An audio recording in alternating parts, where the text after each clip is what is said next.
بسم اللہ الرحمن الرحیم۔ حدیث نبوی صلی اللہ علیہ وآلہ وسلم ہے، خیانت کرنے والا خیانت امانت کی ضد ہے۔ دھوکہ، فراڈ یا کسی چیز کو چھپانے کے معنی میں مستعمل ہے۔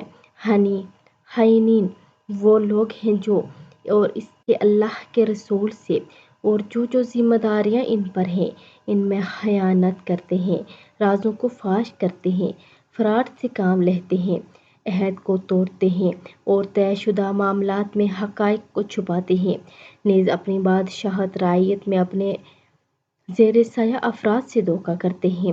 ایسے لوگ جو اقربا، پڑوسیوں کے گھروں اور ان کے بال بچوں کے نگران بنتے مگر خیانت کرتے ہیں، اپنے شرکائے کار سے یا کاروبار کے مالکوں سے بددیانتی کرتے ہیں۔ رسول اللہ صلی اللہ علیہ وآلہ وسلم نے جہنمی لوگوں کی نشانیاں بیان کرتے ہوئے خائن کا ذکر فرمایا ہے۔ مفہوم یہ ہے کہ جس کا کوئی بھی مفاد چاہے بہت حقیر معمولی ہو، دوسروں کی نظروں سے اوجھل ہوتا ہے تو وہ اس میں خیانت ضرور کرتا ہے، اور ایسا شخص جو صبح و شام تمہارے اہل و عیال اور مال کے بارے میں تمہیں دھوکہ دیتا ہے